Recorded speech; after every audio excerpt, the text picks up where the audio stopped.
New York. Wall Street's euphoria took a break Thursday, as steep losses in technology stocks dragged the rest of the market down with them. It was the biggest decline for the U.S. stock market since early June, when investors were dealing with a surge of coronavirus infections in places like Florida, Texas and Arizona.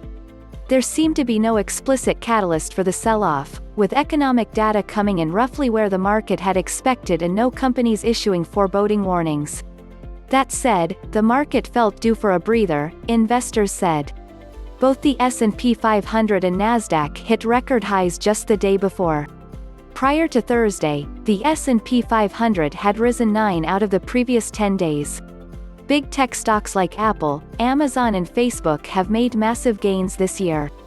Investors have been betting those companies would continue posting huge profits as people spend even more time online with their devices.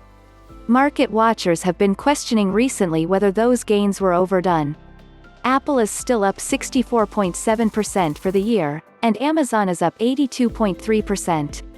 There's really very little to justify these big stocks' upward move, other than euphoria, said Mark Hackett, chief of investment research at Nationwide. Hackett also noted the market has embedded very optimistic assumptions about the virus's impact on the economy, as well as on prospects for Congress and the White House coming up with another economic relief package. The government reported that the number of Americans who applied for unemployment benefits fell last week to 881,000, slightly better than what economists had expected. That said, companies are still letting workers go at numbers well above those seen in the Great Recession, meaning the jobs picture remains still extremely bleak despite recent improvements. The stock market has rallied this spring and summer after plunging in March as investors realized the economic toll the coronavirus pandemic was going to cause. Most of the rally has been on strong performances from tech stocks, but also a hope that the worst of the pandemic is in the past, despite rising infections in schools and the possibility of a second surge of infections in the fall. Huge amounts of support from the Federal Reserve and Congress have also helped bolster the economy. Investors will be paying close attention Friday when the Labor Department releases its August job report. Economists surveyed by FactSet forecast that the U.S. economy created 1.4 million jobs in August, but that would be down from 1.74 million jobs in July.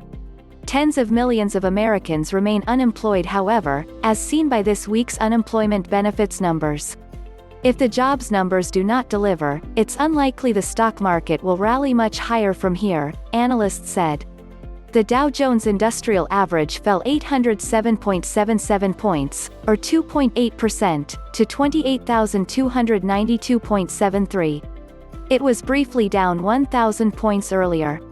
The S&P 500 index lost 125.78 points, or 3.5%, to close as 3,455.06.